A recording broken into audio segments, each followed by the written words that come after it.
காசாவை நோக்கி சென்ற நிவாரணப் பொருட்கள் கொண்ட கப்பல்களை இஸ்ரேல் ராணுவம் இடைமறித்துள்ளது. இது தொடர்பான கூடுதல் தகவல்களை வழங்குவதற்காக செய்தியாளர் பாலவெற்றிவேல் இணைந்திருக்கிறார். அவரிடம் கேட்கலாம். பாலவெற்றிவேல், இடைமறிக்க காரணம் என்ன? அந்த கப்பல்களில் என்னென்னவெல்லாம் இருந்தன?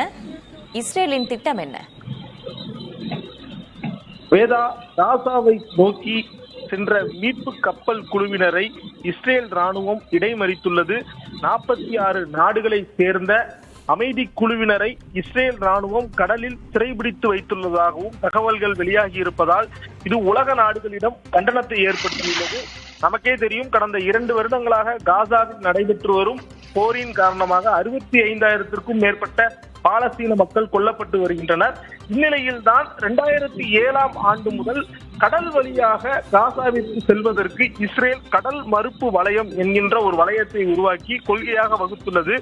மேலும் தற்போது காசாவில் ஏற்பட்டு வரும் இந்த சிக்கல்களுக்கு தீர்வு காணும் வகையில் மருந்து பொருட்கள், உணவுப் பொருட்கள் உள்ளிட்ட நிவாரண உதவிகள் செய்வதற்காக 46 நாடுகளில் இருந்து அமைதி மீட்பு குழு காசாவினுடைய கடற்பகுதி பகுதியை நோக்கி விரைந்துள்ளது.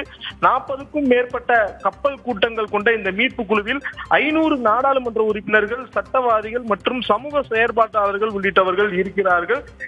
நிவாரணப் பொருட்கள் கொடுப்பது மட்டுமல்லாது காசாவில் உள்ள பெண்கள் மற்றும் குழந்தைகளை மீட்டு கொண்டு வர வேண்டும் என்கின்ற ஒரு நோக்கத்தோடு தற்போது மத்திய தரைக்கடல் பகுதியில் இந்த கப்பல் சென்று கொண்டிருந்த நிலையில் இஸ்ரேல் ராணுவம் மீட்பு கப்பலை இடைமறித்துள்ளது. தண்ணீர் பீச்சி சர்வதேச எல்லைக்குள் நுழையாத வகையில், சர்வதேச எல்லையிலிருந்து காசா பகுதிக்குள் நுழையாத வகையில் 13 கப்பல்களை கடற்பரப்பிலேயே இடைமறித்துள்ளதாக கூறப்படுகிறது.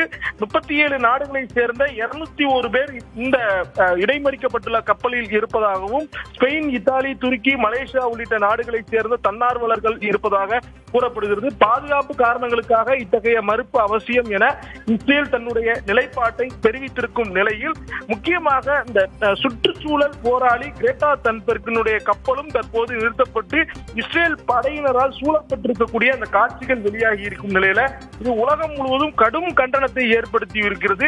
இந்த இடைமறிப்பு நடவடிக்கையை தொடர்ந்து உலக அளவில் பேரணிகள் வெடித்திருக்கின்றன. Ankara, Mexico City, Bogota, Buenos Aires, Madrid உள்ளிட்ட பகுதிகளில் பயங்கரமான ஆர்ப்பாட்டங்கள் நடைபெற்று வருகின்றது.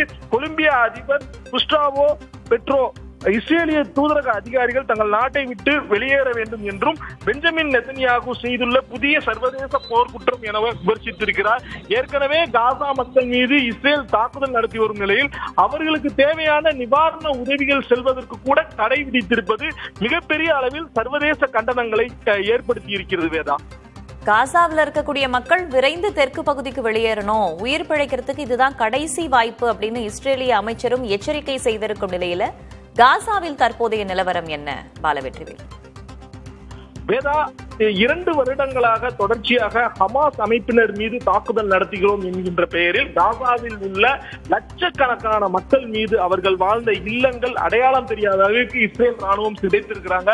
65,000 பேர் மரணம் அடைந்திருந்தாலும் அதுல இறந்தவர்களில் 60% பேர் பெண்கள், குழந்தைகள். மிகப்பெரிய ஒரு மனித உரிமை மீறல் நடைபெற்று வரும் நிலையில அமெரிக்க அதிபர் டிரம்ப் 20 அம்சங்கள் கொண்ட ஒரு திட்டத்தை வெளியிட்டிருக்கிறார். அதாவது புதிய காசாவை நிர்ணயம் செய்வதற்கான திட்டம் என கூறியிருக்கிறார். ஹமாஸ் அமைப்பினர் 4 நாட்களுக்குள் இந்த திட்டத்திற்கு ஒப்புதல் அளிக்க வேண்டும் என தெரிவித்திருக்கிறார். இந்நிலையில் தான் காசா மக்கள் தெற்கு நோக்கி செல்ல வேண்டும், அதாவது ரஃபா பார்டர் என கூறுவார்கள். எகிப்திற்கும் காசாவிற்கும் இடைப்பட்ட பகுதியை நோக்கி நீங்கள் செல்ல வேண்டும். வடக்கு பகுதிகள் முழுவதையும் காசாவை கைப்பற்றும் ஒரு முனைப்பில் தற்போது இஸ்ரேல் ராணுவம் செயல்பட்டு வருகிறது என்பதைத்தான் நமக்கு இது காமிக்குது. இந்த காசா பகுதியை பொறுத்தவரை முழுமையாக இந்த பகுதியை 3ஆக பங்கிட்டு ஒரு பகுதி இஸ்ரேலும் மற்றொரு பகுதி ஐநாவும் மேலும் உள்ள ஒரு சிறிய பகுதியை காசா மக்களிடம் ஒப்படைப்பதற்கான முயற்சி எடுத்து வராங்க. அதில் ஒரு பகுதியாகத்தான் வடக்கு பகுதி மற்றும் மத்திய பகுதியில் இருக்கக்கூடியவர்கள் தெற்கு பகுதியை நோக்கி செல்ல வேண்டும், இல்லையெனில் தாக்குதல் அதிகமாகும், உயிரிழப்புகளும் அதிகமாகும் என இஸ்ரேல் ராணுவம் எச்சரிக்கை விடுத்திருக்கிறாங்க.